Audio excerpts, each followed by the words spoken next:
a nossa Professora, apresentação. Oi. o Wanderson e o Conectado no Alessandro. momento a laptop Alex, calma 0906 aí. em voo. O Wanderson e o Alessandro, eles estão fazendo estágio, tá? Ah, Mas depois sim. eles.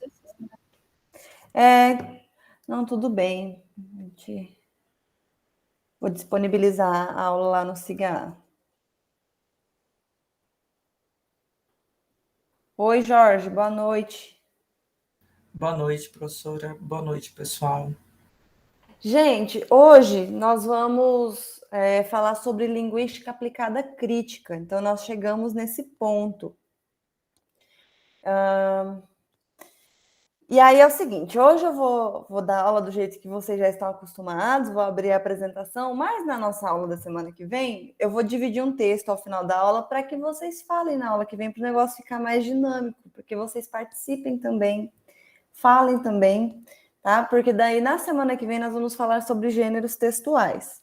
Então a gente vai passar por alguns pontos cruciais da linguística aplicada a partir de agora, né? Então, a gente, nesse primeiro momento da nossa unidade 1, a gente fomentou muito o que é a linguística aplicada, porque é um campo que se constrói muito nessa afirmação do que é, porque busca se desvencilhar da linguística geral, né? Então, a linguística aplicada está a todo momento marcando essa posição, e isso é importante para a linguística aplicada enquanto teoria. Só que ela tem coisas que são da sua área efetivamente, né? Que são pontos pelos quais nós precisamos passar nessa disciplina, como a linguística aplicada crítica, que é o que nós vamos falar hoje, a linguística aplicada transgressiva, que passa pela transdisciplinaridade, pela interdisciplinaridade, que são pontos cruciais para a linguística aplicada, os gêneros textuais, os métodos de ensino-aprendizagem. Então, são todos temas que nós ainda vamos discutir ao longo desse semestre, né? Então, hoje nós vamos falar de linguística aplicada crítica. Tem também um ramo da linguística aplicada que se chama análise de discurso crítica, né? Que a análise de discurso ela se divide entre a linha francesa e a norte-americana, né? Então, a linguística aplicada norte-americana ela é também denominada como linguística aplicada crítica. Por isso que é tão importante quando os alunos escrevem na área da linguística aplicada, ou desculpa, na área da análise de discurso, mencionar que é de linha francesa ou materialista, porque são áreas que se opõem, né? Em que medida se opõem? Na maneira como compreendem o sujeito e como compreendem o seu objeto de pesquisa em si. Então, a linguística aplicada pressupõe um sujeito consciente. E essa é a base da linguística aplicada crítica que nós vamos falar hoje, porque pressupõe que o sujeito ele é capaz de modificar o seu ambiente. Ele é chamado, inclusive, não de sujeito, mas de ator social, né? Porque ocupa um papel e tem a capacidade de modificar efetivamente o ambiente em que está. É pensado como um sujeito de intenção, um sujeito consciente. Diferente da análise de discurso, que pressupõe um sujeito inconsciente. Essas duas correntes, gente que eu estou apresentando para vocês, quando a gente pensa na linguística, saber esses posicionamentos é muito caro para a área da linguagem, porque a gente tem que seguir o rigor acadêmico, né? O rigor científico. Então, se vocês pretenderem, né, se vocês se pretenderem numa pós-graduação irem para a linguística, saber esses aspectos colocam vocês na frente, né? Porque é importante que a gente respeite os vieses, né, teóricos que aí existe. Então, quando a gente pressupõe um sujeito inconsciente, não cabe, então, um sujeito consciente, tá? E a linguística aplicada pensa um sujeito consciente. Então, vamos lá para a apresentação. Deixa eu abrir aqui.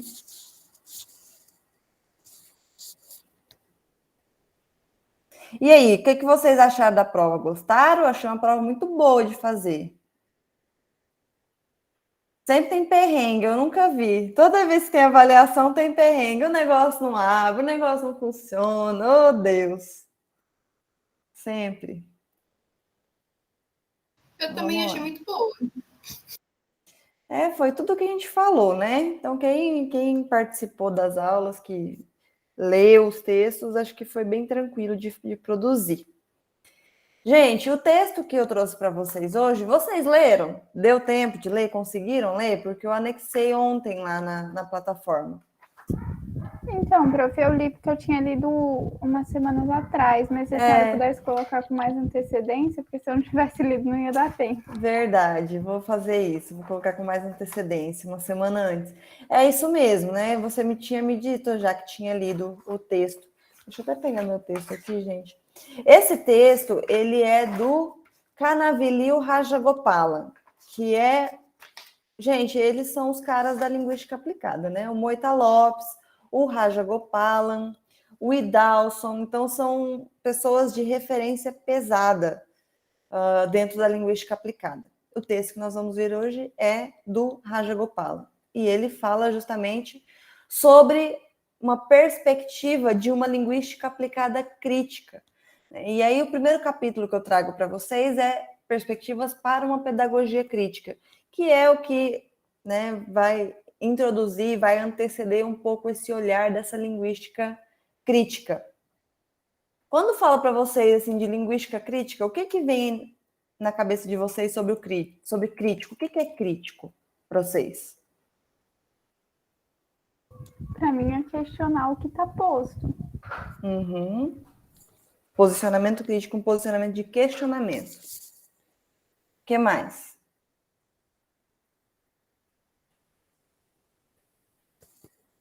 Vocês estão muito quietos hoje. É isso mesmo, Letícia. É isso mesmo. É de questionar, de se posicionar enquanto sujeito no mundo que pode mudar algo que já está dado, né? E vem mudar epistemologicamente lá na base da linguística, né? Vem futucar lá no comecinho, nessa linguística engessada, estruturada. Então, quando a gente pensa em questões críticas, é exatamente um sujeito capaz de modificar o ambiente, que questiona. Então, vamos lá. Então, a pedagogia crítica nasceu das inquietações vividas ou reproduzidas na sala de aula, não enquanto um espaço acadêmico no seu sentido tradicional, isto é, um lugar onde se confere o saber àqueles que dele carecem, mas enquanto um autêntico espelho das contradições e tensões que marcam a realidade que se verifica fora da escola. Ou seja, o primeiro compromisso de um pedagogo crítico é com a comunidade, da qual a sala de aula é uma pequena, porém fiel amostra. Então, a pedagogia crítica, que ampara a linguística aplicada crítica, ela se coloca como trazendo os problemas da sociedade que estão fora da sala de aula para dentro da sala de aula. Então, a gente começa a olhar a sala de aula como um pedaço, um recorte mesmo social. E os problemas que são ali apresentados, eles são considerados. Deixa eu ver o que vocês estão falando aqui. Pode falar, Jorge. Professora, quando eu estava realizando a prova, não sei se está coerente, mas veio um filme na minha mente que eu lembrei, pensando justamente nessa questão aí do social ir para a sala de aula. Eu lembrei daquele filme Escritores da Liberdade. Eu acredito que ele retrata bastante, eu não sei quem aqui já o assistiu, mas ele retrata bastante isso, né? Um contexto de uma escola periférica, em que a professora ela vai identificar ali quais são as dificuldades, né? Quais são as questões mais recorrentes, e ela começa a observar que as principais dificuldades que os alunos têm em relacionar dentro da sala de aula com o restante, com a disciplina, com a escola, vem por conta do contexto social, familiar em que eles estão inseridos. E aí ela começa a mudar a metodologia, a forma, e aí eu fiquei pensando nisso, né? Então... Que eu acredito que seja, eu entendi que a linguística aplicada ela está para isso, né? Pensando em focalizar, evidenciar eu acredito que seja mais correto evidenciar quais são as dificuldades e saná-las, não só identificá-las, né, É isso mesmo. mas sim saná-las. Arrumar meios para resolver o problema, né? É isso mesmo. Ô, Jorge, esse filme eu vou colocar ele até na minha lista para eu assistir final de semana. Eu não assisti esse filme e você é a segunda pessoa que está me falando dele nessa semana. Acho que é um sinal. Eu não sei nem Então é um sinal. É um sinal. Foi na Abralim. Vocês viram, gente, o congresso da Abralim? Estava funcionando online. E aí eu assisti uma apresentação e foi mencionado esse filme. Eu vou assistir, Escritores da Liberdade. Então, é isso mesmo. Esse é o papel da linguística aplicada. Então, é trazer essas questões e também levar em consideração, isso a gente já vem falando, né? Levar em consideração os problemas dos alunos no processo de ensino-aprendizagem, que às vezes eles são nivelados. E isso é um problema. Então, olha só, quando eu estava trabalhando no ensino médio, uma coisa que me inquietava, e que eu acho que, assim, que se eu estivesse ainda lá trabalhando no IF, eu montaria um projeto nesse sentido, assim, você entra na sala de aula para dar aula de inglês e você tem alunos de diferentes níveis.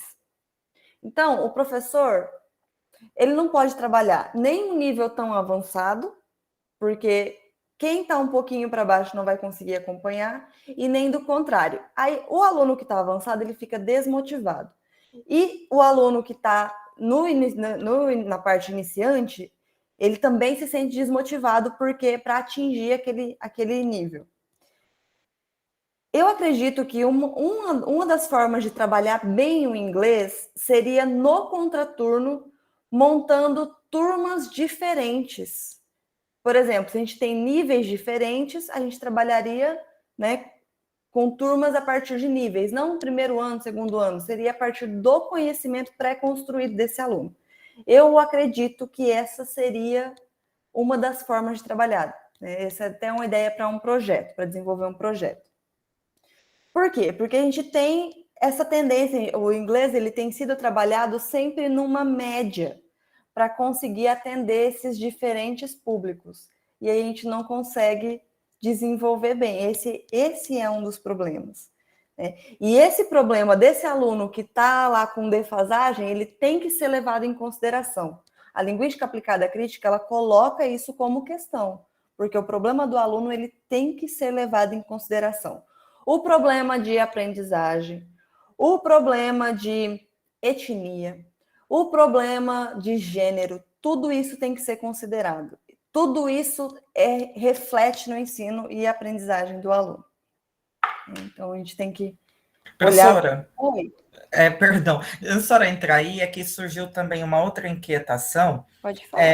Eu estava pensando, eu estou fazendo Libras esse semestre, e aí esses dias eu também estava refletindo sobre, né, esse contexto, né? Se nós pegarmos os surdos, né, os portadores de necessidades especiais, né, a pessoa com deficiência, na verdade, e esses alunos que possuem uma singularidade em específico, o ensino da língua estrangeira, eu penso que seja, não sei se é correto, né, até sensível falar sobre isso, porque eu vejo que há uma complexidade para ensinar a língua estrangeira. Se você pega, por exemplo, um caso de um estudante que ele é surdo e que ele já tem a dificuldade na L2, que é a língua portuguesa, como que eu vou fazer para que este aluno entenda e compreenda a língua estrangeira, sendo que o código de sinais que ele verá é específico aqui no Brasil? É uma questão muito interessante, sabe por quê? Porque ele estaria aprendendo uma terceira língua, né? Uma terceira língua, e né? Ele está aprendendo uma terceira língua a partir de uma segunda língua, né? Porque a gente ensina o inglês a partir do português. Né? E aí a primeira língua do surdo seria, então, Libras, né? Então, é uma questão.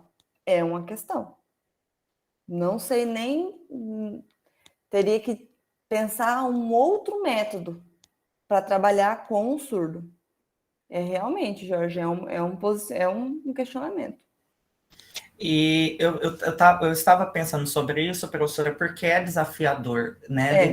Eu estou numa semana de observação do estágio e eu estava observando, né? As duas turmas que eu estou não tem nenhum aluno com singularidade, mas como a pandemia ela trouxe um déficit que eu acredito que será irreparável, né? E eu estava observando e pensando justamente isso. E eu vejo o quanto que, pelo menos aqui no nosso campus, pensando, eu não sei como que é o caso dos outros campi, mas não tem discussão, não tem de estudos, discussões aqui pouco para trabalhado. lidar. Isso. É pouco trabalhado. Você não vê.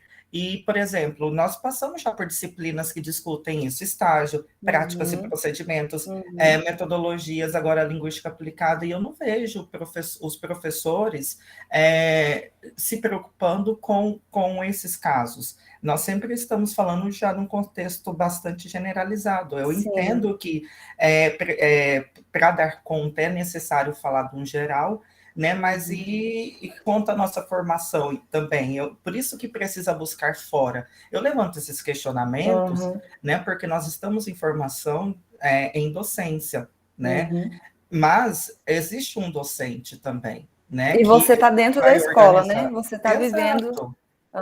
Na eu verdade, não sei se ficou claro essa minha ideia. Olha, é um questionamento muito sensível mesmo, igual você colocou. Por exemplo, estava dando aula no estado e eu estava lecionando numa sala que eu tinha aluno com laudo. Esse aluno, todo dia a articuladora vinha tentar tirar ele da minha aula, porque eles são instruídos a ir para uma outra salinha, né? É um posicionamento sensível no sentido de o que você acha? Você acha que o aluno tem que ir para a salinha ou você acha que ele tem que ficar ali? Como você acha que o aprendizado dele vai ser melhor desenvolvido? É melhor que haja um ensinamento especializado para esse aluno? Ou é interessante que ele esteja ali com todos? Talvez tendo um ensino que não agregue tanto ao conhecimento dele. Porque às vezes ele pode ser deixado de lado na sala. Então, é tudo isso. Segregar é um problema. Incluir é um problema. É muito complexo.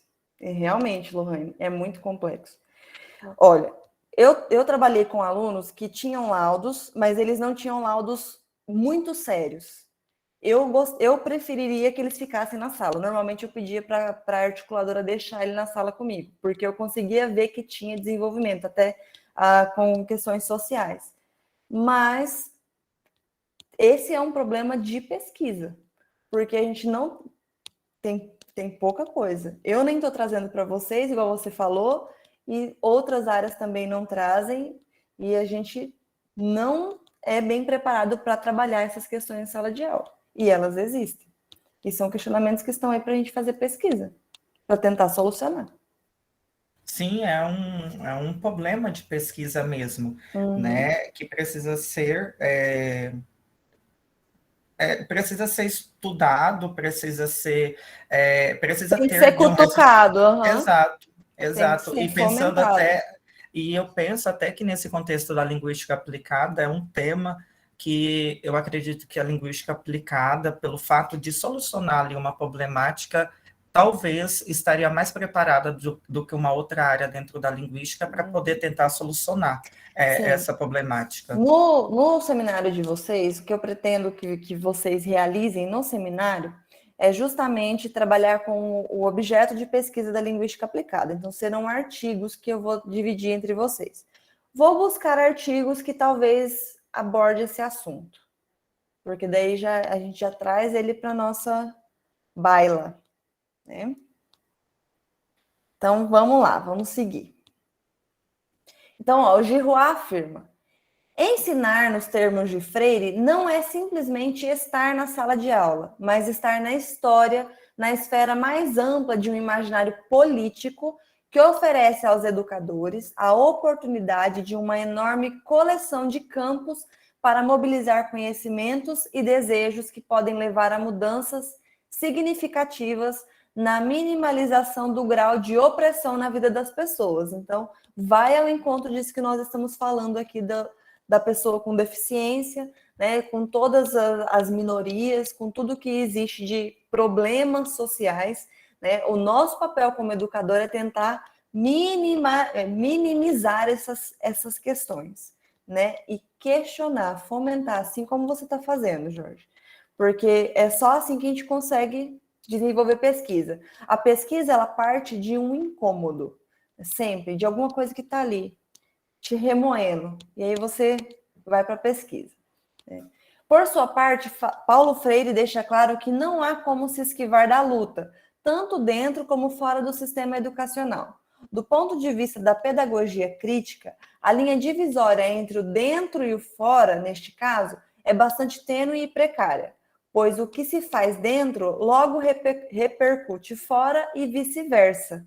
Né? Então, dentro da sala de aula, a gente tem, né, tem algo de social que vem de fora para dentro da sala de aula, e aquilo que você realiza dentro da sala de aula vai levar resultado para fora também. Né? Gente, isso daqui é tão fenomenal, porque eu trabalhei em Primavera do Leste e eu via o quanto a escola mudava vidas efetivamente. No Instituto Federal, por exemplo. Né? Trabalhei no Instituto Federal aqui em Lacerda e trabalhei lá em Primavera do Leste. Aqui em Pontes de Lacerda, quem que estudou no Instituto Federal aqui em Pontes de Lacerda? Tem alguém que é aqui de Lacerda, gente? Vocês são tudo de Sinop? Sinop, Tangará, né? Tem alguém aí daqui? Eu sou daqui, mas eu não estudei no Instituto, não. Então, quem que estudou no Instituto Federal de Pontes de Lacerda? Pontes de Lacerda está longe da capital, né? Ah, Heloísa, coisa boa. Depois você me conta um pouquinho da sua experiência lá. Pontes de Lacerda está longe da capital. Quem que estuda, quem que passa na prova do Instituto Federal aqui? Em sua maioria são alunos que estudaram em escolas particular, né? Gente, infelizmente, a escola particular, ela forma aluno para passar em prova. Você vai conversar, é tudo uns poia, não tem conhecimento de mundo, é complicado, mas os meninos passam em prova. Tem uma professora minha que fala assim, ela fala, primeiro semestre de letras em Campinas é o ó, porque é tudo aluno que veio do objetivo, você não tem experiência de vida, você não consegue falar nada.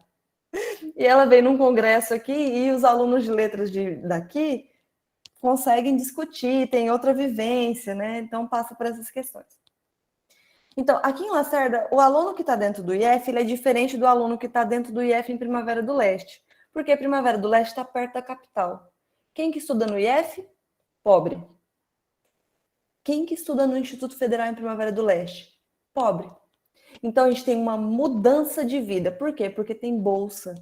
Porque o aluno mora dentro da escola, você tem uma vivência acadêmica no ensino médio. Assim, eu ficava emocionada, gente, de ver os meninos pequenininhos, assim, entrando no primeiro ano, e lá no terceiro ano já estava, né, tudo grande, e não grande como pessoa, mas grande na pesquisa. Eu via eles crescendo como pessoas, conseguindo fazer intercâmbio, saindo de lá com um estágio legal, sabe?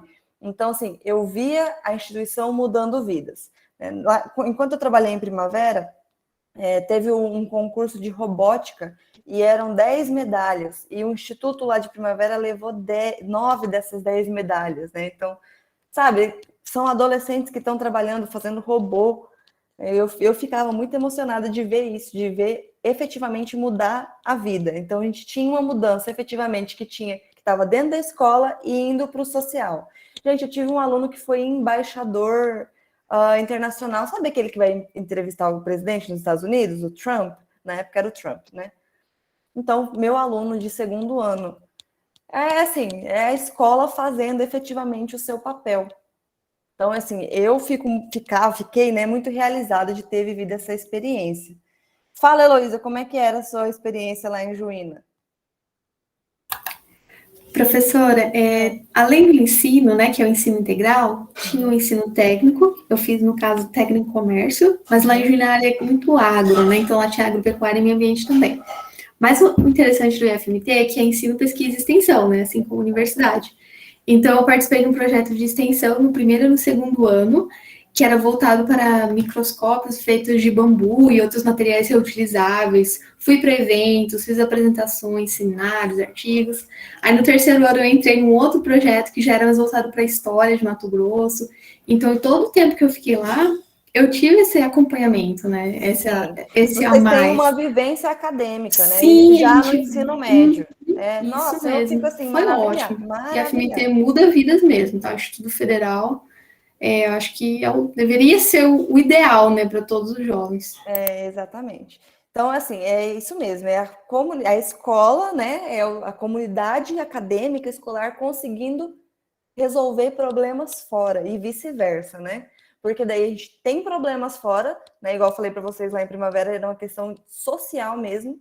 E o IF não tem refeitório, então os alunos ganhavam bolsa para se alimentar ali, né? Então, e a questão do transporte também, iam de ônibus, né? Então tem toda essa questão. Então, a instituição também resolvendo questões sociais. Então, é isso que o autor está apresentando aqui para a gente, né? Então, ó, o pedagogo crítico é, em outras palavras, um ativista, um militante, movido por um certo idealismo e convicção inabalável de que, a partir da sua ação, por mais limitada e localizada que ela possa ser, seja possível desencadear mudanças sociais de grande envergadura e consequência, né? Então, é esse o nosso papel enquanto educadores. Diferentemente das origens da pedagogia crítica, a área acadêmica que se convencionou chamar de linguística aplicada tem origens nobres e se mantém distante das preocupações do dia a dia do mundo comum dos mortais. Aqui, gente, o Raja ele vai fazer uma crítica. Por quê? Porque a linguística aplicada se propõe enquanto uma área que estuda a prática, que vai lá para o campo mesmo, para o campo da escola, né? E aí, a linguística, de maneira geral, ela se coloca como superior porque ela nasceu ali no mundo acadêmico. A linguística aplicada também nasceu ali no mundo acadêmico, teórico. Só que a linguística aplicada se coloca enquanto crítica e ele faz uma proposição à teoria, à área da linguística aplicada, a se colocar enquanto área crítica e ir para o chão de fábrica, como diz, e ir para a prática, para a sala de aula, né? Sair desse pedestal da teoria, da descrição de língua. Porque a linguística enquanto ciência, o que é a linguística enquanto ciência? Ela olha só para a teoria, né? Exclui o sujeito e o mundo e olha para a língua enquanto descrição. Quando eu falo isso, eu até lembro da minha orientadora no meu doutorado falando, né? Eu falava, professora, eu não aguento mais descrever. Ela falou, mas é isso a pesquisa é descrição. É descrição. Né? E a linguística aplicada se propõe a criticar esse lugar de somente descrição. É necessário que a gente olhe para o ser humano, né? Para os problemas ali reais da sala de aula. Então, olha lá, ele vai ser bem irônico, inclusive, aqui, né? Então, diferente das origens da pedagogia crítica, a área acadêmica que se convencionou chamar de linguística aplicada tem origens nobres e se mantém distante das preocupações do dia a dia do mundo comum dos mortais. É lícito dizer que a linguística aplicada nasceu no berço esplêndido do mundo acadêmico, como uma sub-área de investigação dedicada a eventuais aplicações de uma disciplina mãe já consagrada, a linguística geral ou teórica. Esta, por sua vez, pouco se preocupava com coisas mundanas para poder contemplar de forma concentrada os mistérios da linguagem humana, tornando-se, nas mãos de alguns dos seus adeptos, um ramo da psicologia cognitiva. Di Pietro se refere a uma pergunta, um tanto desnorteadora, feita por um aluno logo após uma aula introdutória sobre linguística. Como é que um linguista ganha o prêmio Nobel? Como que o linguista ganha o prêmio Nobel, gente? O que é o prêmio Nobel? Vocês sabem? Qual que é o critério para ganhar o prêmio Nobel? Vocês assistiram Big Bang Theory com o Sheldon? Que ele quer ganhar o Nobel? O prêmio Nobel tem que mudar alguma coisa no mundo, tem que ser bom para as pessoas, tem que ter uma mudança, tem que trazer algo efetivamente para as pessoas, né? É isso para quem está fazendo pesquisa nessa área pode concorrer ao prêmio Nobel. E o aluno desaforado perguntou, né, como é que um linguista ganha um prêmio Nobel? E aí o professor respondeu, né, um possível candidato pode ser um linguista, porém ele vai ter que se qualificar para o prêmio por algum outro motivo. Ficou errado esse ponto aqui. Ele vai ter que se qualificar para ganhar o prêmio por algum outro motivo, não vai ser sendo um linguista. Né? Por quê? Porque o linguista ele vai somente descrever a língua. Né? É uma ciência que descreve a língua. Já um linguista aplicado talvez possa ganhar um prêmio Nobel. Por quê? Porque vai olhar essas questões no social, no mundo efetivamente, produzindo efeito. Né? De onde vem o enorme prestígio da teoria e o relativo desprestígio da prática? Né? Então, a gente tem isso funcionando, é um pré-construído. Né? A gente tende a valorizar o que é teórico e tende a desvalorizar aquilo que é prático. Né? É até a questão do engenheiro e do pedreiro. Né? O que tem mais valor? Né? Falando de status, né? O engenheiro. Né? Então, é exatamente isso. A gente prestigia o que é teórico e desprestigia muitas vezes o que é prático. Então, só que uma coisa não se desvencilha da outra. Né? Então, olha só, esse cara aqui, o Oakeshott, ele apresenta, a ideia dele é fenomenal. Vamos lá, para vocês verem. Então, para o Oakeshott, é possível apontar para uma certa diferença entre dois tipos de conhecimento, distinguíveis, porém inseparáveis. A saber, conhecimento técnico, né? E o técnico ele está colocando aqui enquanto a parte teórica, científica. Ai, gente, só um minuto, deixa eu... Andressa... Ah, não. Deixa eu tirar meu WhatsApp, senão vai ficar interferindo na nossa aula aqui. Só um minuto. Oxe, cadê? Não vai. Pronto. Então, para o Oakeshott é possível apontar para uma certa diferença entre dois tipos de conhecimento, distinguíveis, porém inseparáveis. A saber, conhecimento técnico e conhecimento prático. O técnico é o teórico, né? O que ele está chamando de técnico é o teórico científico. O primeiro se adquire de forma consciente e é, em seguida, posto em prática. Funciona como um conjunto de técnicas abstratas e desvinculadas das condições peculiares que marcam suas eventuais aplicações. Os exemplos mais ilustrativos seriam as normas descritas em manuais para motoristas, receitas culinárias, procedimentos de verificação, observação e expressão. O conhecimento técnico consistiria em um conjunto de diretrizes padronizadas. Então, em contrapartida, o conhecimento prático existiria só na prática e não pode ser formulado na forma de regras rígidas. O que é o negócio aqui, gente? Vamos pensar em fazer um pão, né? Fazer um pão. Você tem a receita, que é teórica. Cadê vocês? Não estou vendo. Deixa eu achar. Cadê? Achei. A gente tem o conhecimento, a receita do pão, né? Você segue a receita, mas o pão não fica gostoso igual o da sua mãe. Por quê? Porque a sua mãe, ela tem a prática, né? Então, o que adianta ter a teoria, ter a receita do bolo, a receita do pão, se não tem a prática? Você tem a receita de como passar um bife, você passa o bife. Só que aí, a pessoa que está lá fazendo o bife todo dia, ela sabe que ela tem que arrancar a borra do fundo da panela para ter sabor. E que se você colocar a cebola antes, aquele bife não vai dourar nunca, mesmo que você siga a receita. Né? Então, é isso. É a prática e a teoria. Né? Então, a prática, ela vai aprimorar a teoria. Não tem boca, ainda que na teoria seja mais bonito, né? Ainda que na teoria seja mais bonito. Então, em contrapartida, o conhecimento prático existiria só na prática e não pode ser formulado na forma de regras rígidas. O conhecimento prático não adianta, gente. A prática é só na prática. Não tem jeito de ensinar. É só fazendo mesmo. Ainda que você descreva a sua prática, não vai ser executada da mesma forma, né? Então, o que o autor fala para a gente, trata-se de uma espécie de know-how, né, de habilidade, e não de um corpo de conhecimentos que pode ser transportado de um lugar para o outro. Não há como ensinar ou aprender um conhecimento prático. É só fazendo. E um não se separa do outro. Então, essa soberania da teoria sobre a prática, ela é bonita só na teoria, porque o que vai levar até a essência é efetivamente a prática.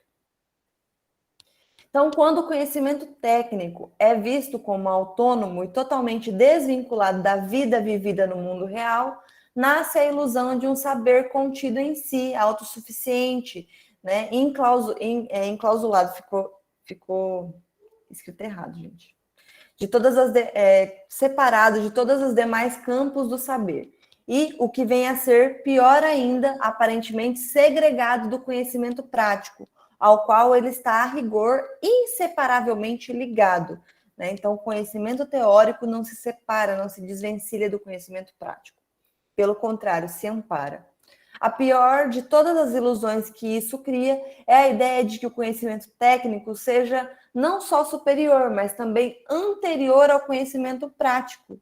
Como assim, né? Há essa impressão que o teórico vem antes da prática, mas é justamente o contrário, né? É necessário, né? Olha lá. Cria-se, ademais, outra ilusão de que o conhecimento prático estaria presente no conhecimento teórico de forma, digamos, latente ou cristalizada, quando, na verdade, é o conhecimento técnico que surge como um resumo da atividade concreta. Primeiro a gente tem o concreto, né, a prática, para depois ter a teoria.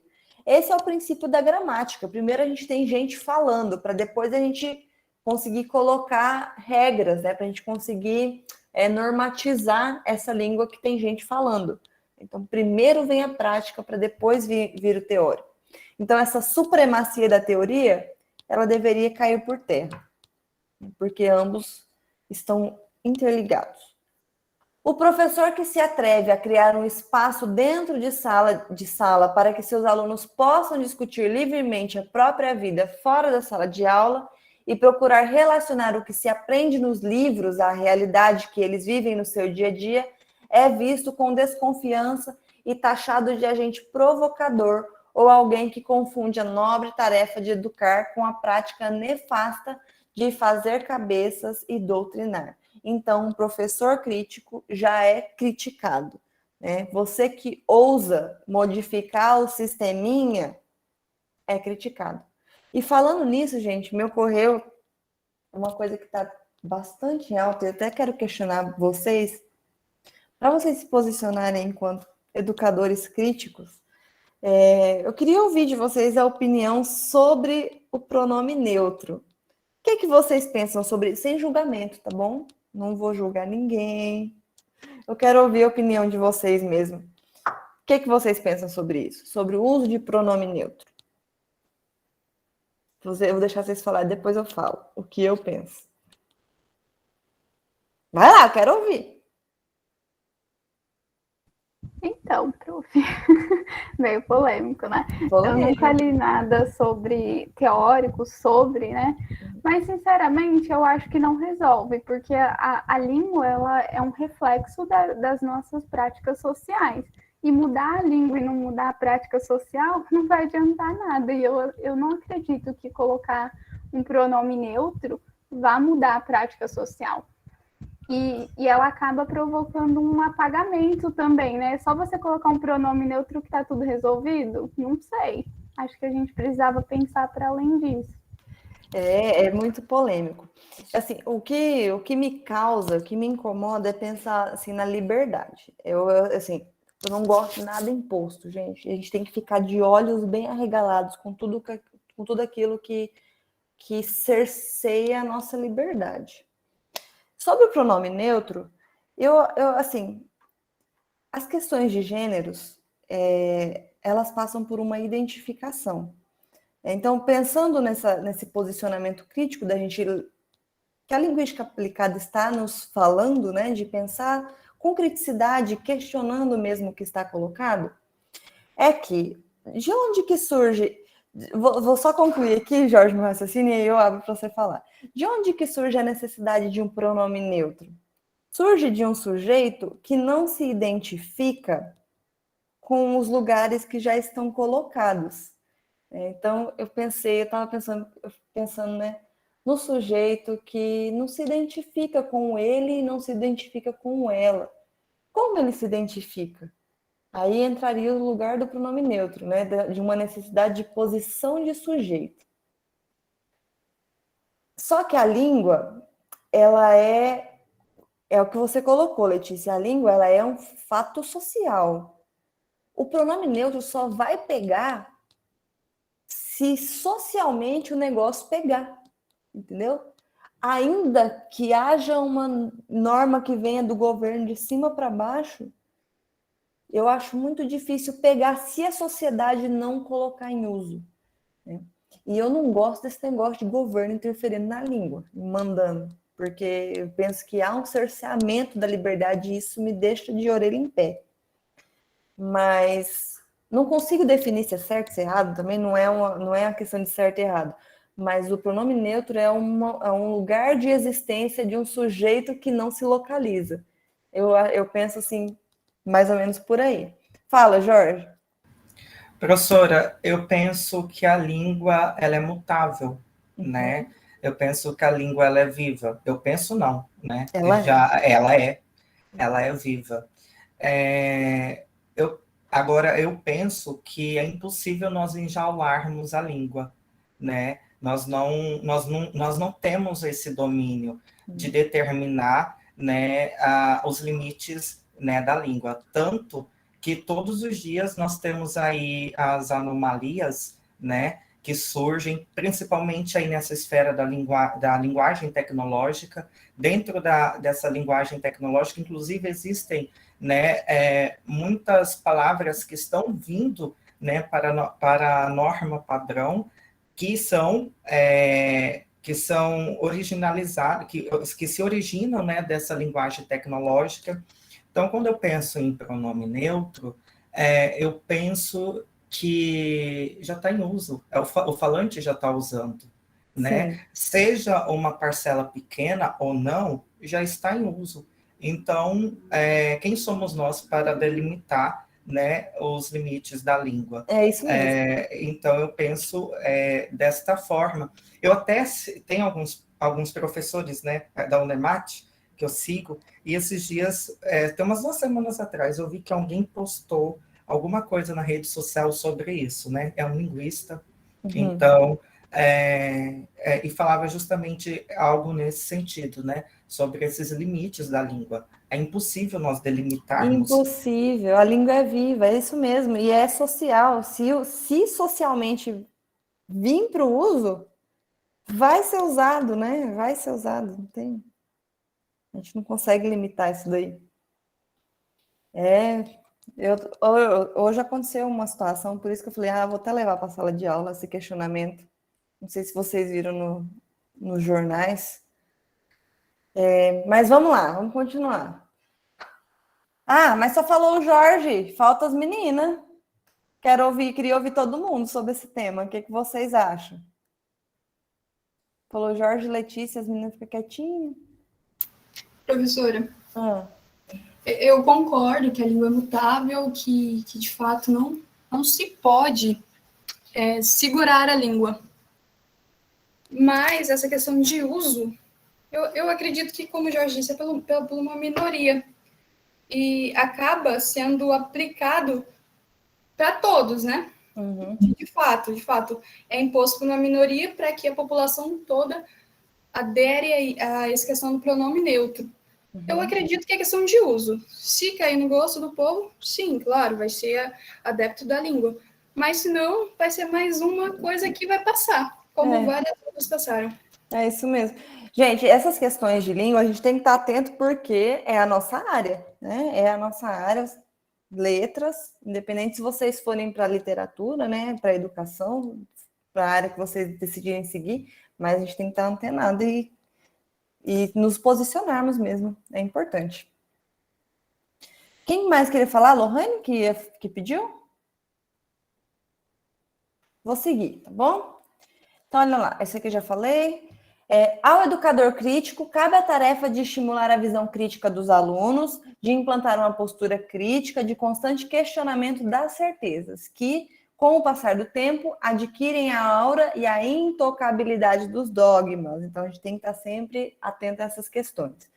É por esse motivo que o educador crítico atrai, via de regra, a ira daqueles que estão plenamente satisfeitos com o status quo e interpretam qualquer forma de questionamento das regras do jogo estabelecidas como uma grave ameaça a si, a sua instituição confortável.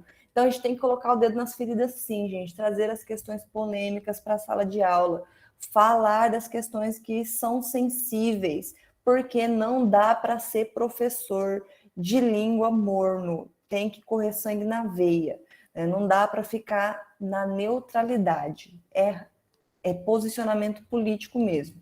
Ainda que seja um, ainda que seja outro, não dá para ficar em cima do muro. Então, questionar a validade da teorização feita in vitro, né? Então, questionar tudo aquilo que é do âmbito teórico, científico, né? Então, o Raja vem falar para a gente, questionar a validade da teorização feita in vitro. Então, vamos lá, para encaminhar para o fim, né? Finalizando. A pedagogia crítica para os nossos tempos necessariamente terá que levar em conta o fato de que estamos lidando com identidades em rápida transformação.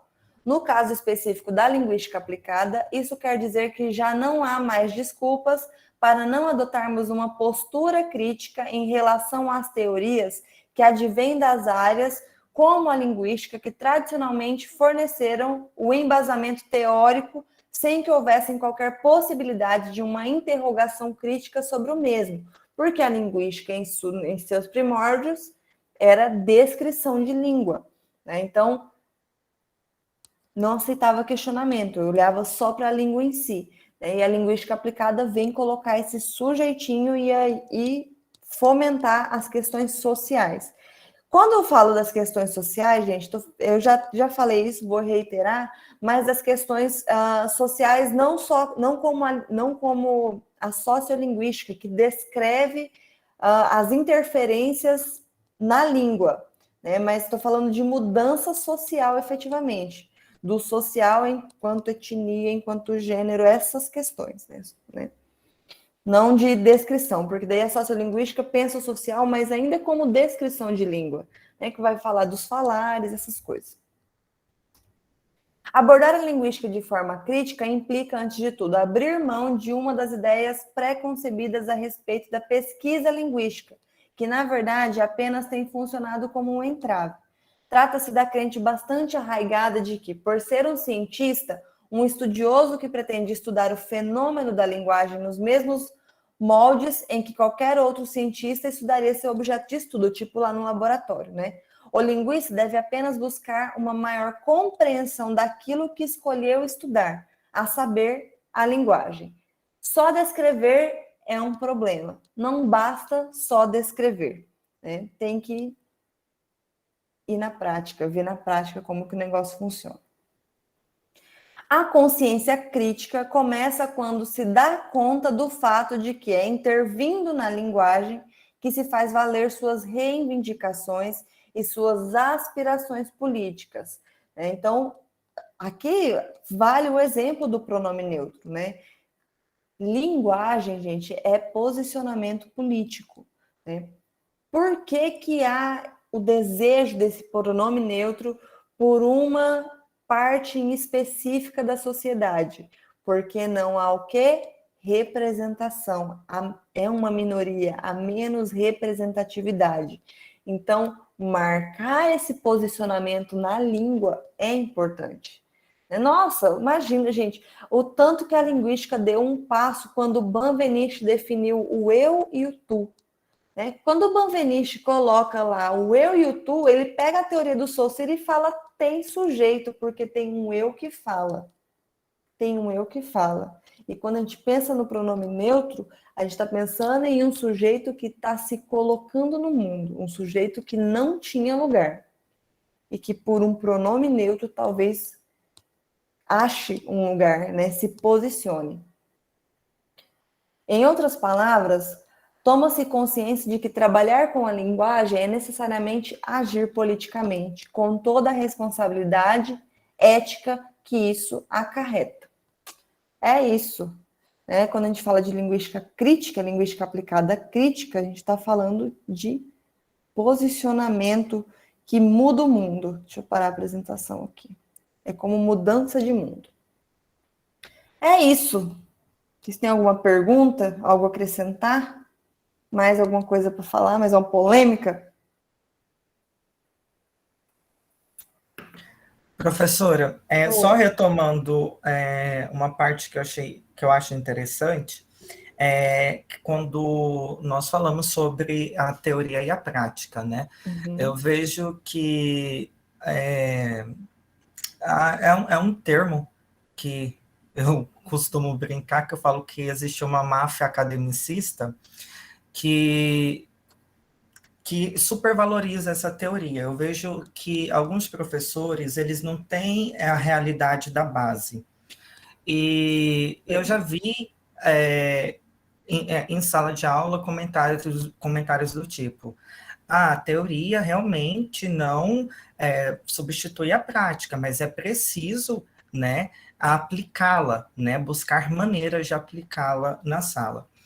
Aí, eu entendo que houve poucos avanços, né, na educação, concordo, tanto que se nós pegarmos, né, os PCNs, né, lá, os PCNs, a LDB, a BNCC mais atual, o documento de referência, né, nós percebemos que há sempre um imbricamento desses textos. E mesmo o mais antigo, ele permanece atual, justamente porque houve poucos avanços. Só que nós sempre estamos falando de um lugar de 20 anos atrás. E observamos que a sociedade, ela mudou. Jorge, não é 20 anos, não é 20 anos atrás, é 300 anos atrás. É uma constante, 300 anos atrás.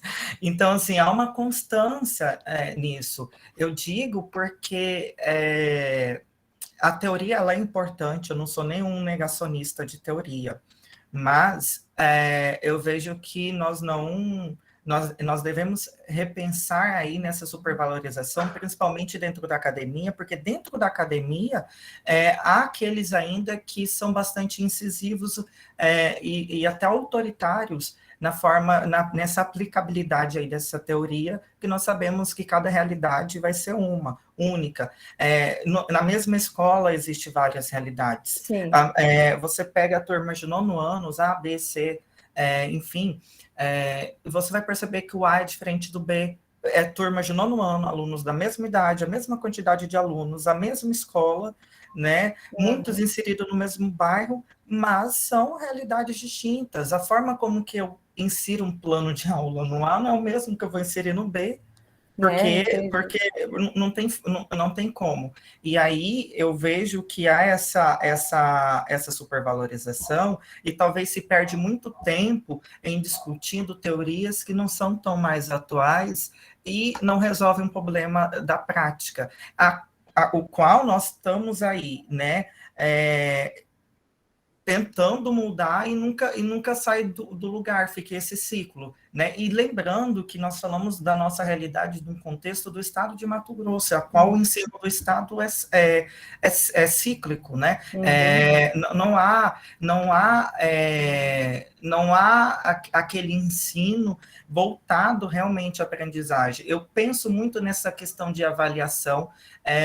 Eu vejo que há muitas controvérsias, há muitas também opiniões distintas, só que eu entendo que esse modelo já demonstrou há muito tempo que ele não funciona, que ele não está funcionando na educação, tanto que se nós pegarmos o índice do Estado, nós sabemos que ele é um dos últimos no ranking. né, da educação. Então, algo não está certo. Só para ter lá no PIB do Brasil, no PIB do Estado, que não há reprovação, que é 100%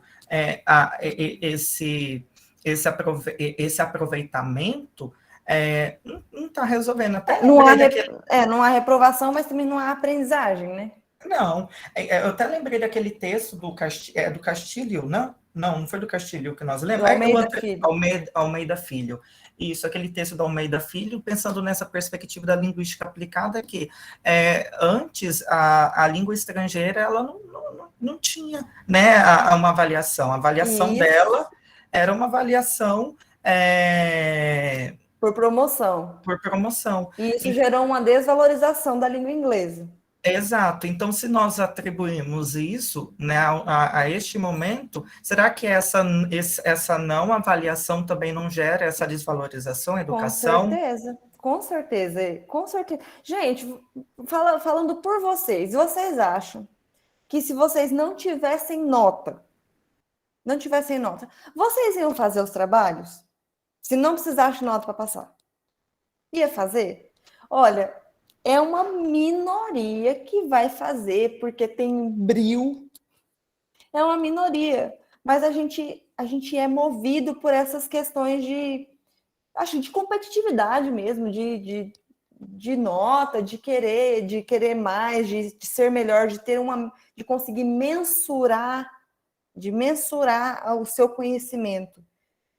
É necessário mensurar o conhecimento. Porque senão a gente fica desmotivado a estudar. Vou estudar para quê? Então, assim, eu não sei, é política, né? É política, eu não sei. O que vocês acham? Me fala vocês. O que vocês acham? Qual que é a opinião? Eu vejo que é triste ver que o aluno é só para o documento. E ele vai passando e sendo promovido e o conhecimento ele não está acontecendo. Mas em contrapartida... Fala, Letícia. Eu gostaria de perguntar, a senhora que já trabalhou na educação básica, né? Uhum. Então deve saber. Como que funciona esse processo? Porque o professor não pode reprovar, mas não pode reprovar nunca? Ou como é esse processo de reprovar um aluno? Olha, Letícia, eu nunca trabalhei no ensino fundamental. Não sei, eu sei que eles preenchem um relatório, às vezes o Jorge, que está vivendo a ambiência lá do PIBID, é o PIBID, né, Jorge? Talvez ele saiba te falar melhor. Mas são ciclos. O aluno ele pode ser barrado, se eu não estiver enganada, no terceiro. Ele vai, passa no primeiro, no segundo, no terceiro. Se ele não conseguir, aí ele é barrado. Isso lá no fundamental. No ensino médio já tem nota. Mas ele passa 2 anos sendo promovido com uma aprendizagem problemática. Só que aí é o seguinte, não pode ter evasão. Aí você vai lá e dá uma nota baixa para o aluno. Aí a coordenadora vai vir e vai falar assim, professora, mas não pode ter evasão, porque se tem evasão, não vem o dinheiro, porque o dinheiro vem de acordo com a quantidade de aluno. Então, tá vendo como é que funciona a política? É assim, gente. Professora? Fala, Pamela. Eu tô fazendo estágio também, e eu peguei uma turma do 2º e uma turma do 8º. E a professora, metade da turma, quase 80% é apostilado. E eles não têm obrigação nenhuma de levar essa apostila lá semanalmente para a professora corrigir. Eles levam apenas uma vez para trocar por outra. E a professora tem por obrigatoriedade já dar 7 de nota na média para esse aluno que pegar a apostila. Não importa se ele fez ou não fez, ela tem o governo pede para ela dar 7, porque ele pegou. A apostila é algo que nos causa até uma... Gente, olha só, faz de conta de aprender. Gente, olha, voltando. Exato, é assustador. Eu fico meio boba quando cheguei e me deparei com aquela situação. Ela também fica meio desacreditada, mas não tem muito o que fazer. E aí tem as provas, né? Aí é o que eu estava falando. Aí tem a prova, por exemplo, o aluno entrar no IF. Gente, quem que vai entrar no IF? Quem que vai passar? Ah, não, eu fico assim, triste. Fala, Jorge. Professora, eu vou relatar brevemente algo que eu vivenciei, não que me disseram.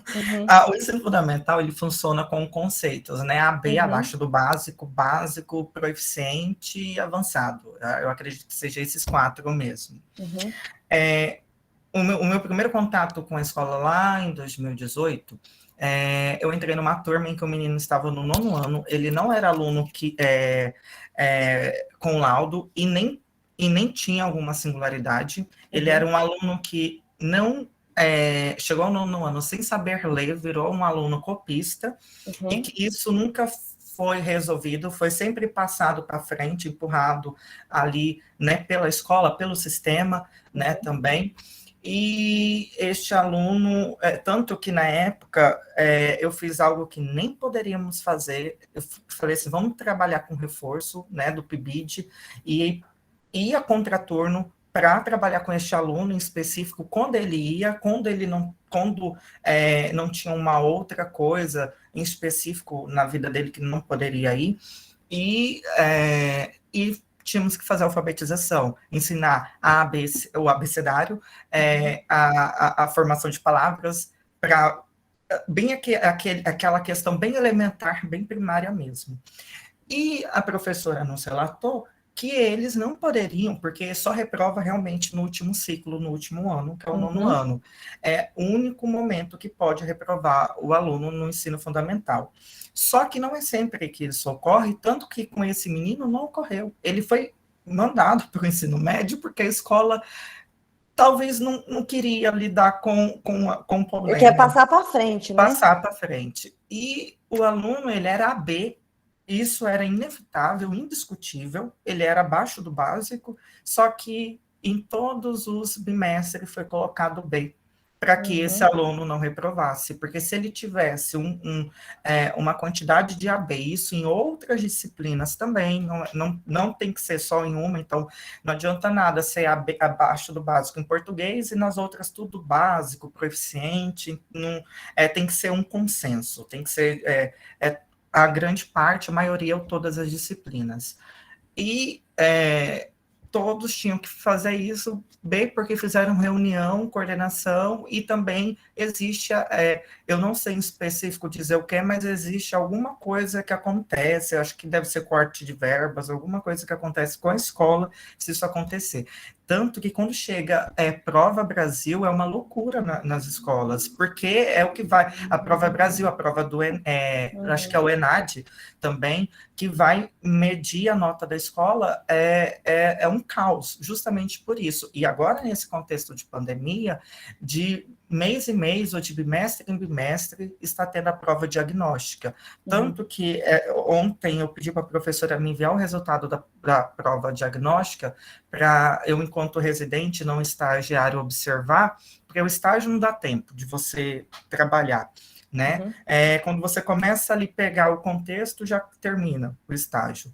Então, assim, eu realmente me assustei, porque a quantidade de alunos abaixo do básico que tirou, e a escola tá bem preocupada, porque, assim, a grande parte, 70%, 80% dos alunos dos 9º anos que estudaram boa parte do 8º online ou apostilado, grande parte deles apostilado, porque o contexto ao qual eu estou é uma escola considerada periférica, então nem todos têm a condição, né, de estudar online, e esses alunos, a escola precisa se virar nos 30 para resolver, tanto que está tendo reforço em grupos.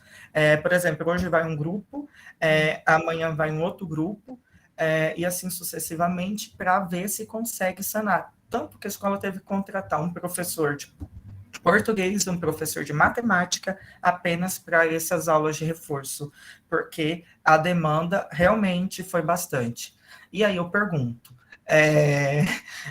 o que nós estamos fazendo da educação? Esse riso é um riso de nervoso, sabe por quê? Porque a impressão que eu tenho é que nós estamos tratando sempre a educação como mercadoria, né? E aí nós ficamos nisso, né? E aí, professor, o que eu fico pé da vida, porque eu realmente fico pé da vida, me irrita, por que Gente, eu me seguro para não falar palavrão aqui, porque está sendo gravado. Mas o que nós estamos fazendo na universidade? Porque entra turma, sai turma, discute sempre isso, e que caramba é esse que o pessoal se forma e não vai para a base resolver? Eu mesmo, o meu foco não é a base, o meu foco é a universidade. Só que eu não quero, pelo menos durante uns 10 anos, ficar longe. Eu quero emendar já na base, porque eu sinto que há essa necessidade. Né? Eu quero ir para a base, mesmo não sendo o meu foco, mas eu quero ir justamente porque, para mim, particularmente, bastante subjetivo, se eu não fizesse isso, eu estaria me autotraindo, sabe? Porque eu realmente fico indignado mesmo com isso. Então, a questão é isso, Jorge.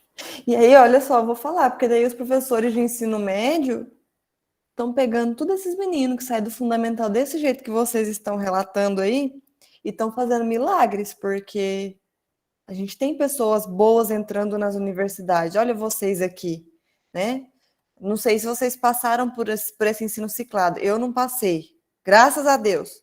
Mas é uma questão de política, gente. A gente tem que... O nosso dever de cidadão aí na hora de votar, porque é isso. A nossa base é muito problemática. É muito problemática. E agora, com essa pandemia, né, existem estudiosos que falam que vai ser a primeira geração que vai ser menos inteligente que os pais. Então, se já é uma barra pegar os alunos lá no ensino médio com toda essa defasagem, imagina agora. E aí, pensando mais um ponto, né, que a sala de aula está há 300 anos... Não, desde os gregos, né? Desde lá dos gregos que a sala de aula está do mesmo jeito. A gente teve uma mudança agora, na pandemia, que é a sala de aula invertida. A gente vai até estudar esse método de ensino, que modificou-se um pouco a sala de aula e exige-se dos alunos mais autonomia. Né? E essa disciplina de estar aqui, sentado na frente do computador, sem a interação que a gente tanto gosta, né, de sala de aula. Precisou uma pandemia para a sala de aula conseguir se modificar um pouquinho. Mas são questões que estão aí para a gente resolver. E a base é realmente um problema. Pode mandar, sim. Pode mandar, Jorge. Mas é isso, gente. Agora nós temos que tomar consciência do nosso voto para tudo, né? E também para fazer pesquisa, para solucionar esses problemas da base mesmo, que não está na nossa alçada. Né? Questão de gestão. E que a gente consiga formar. Eu fico aqui pensando, consiga formar pessoas, vocês, né, para a gente ir lá para as escolas fazer um bom trabalho. É isso. Mais algum apontamento para hoje?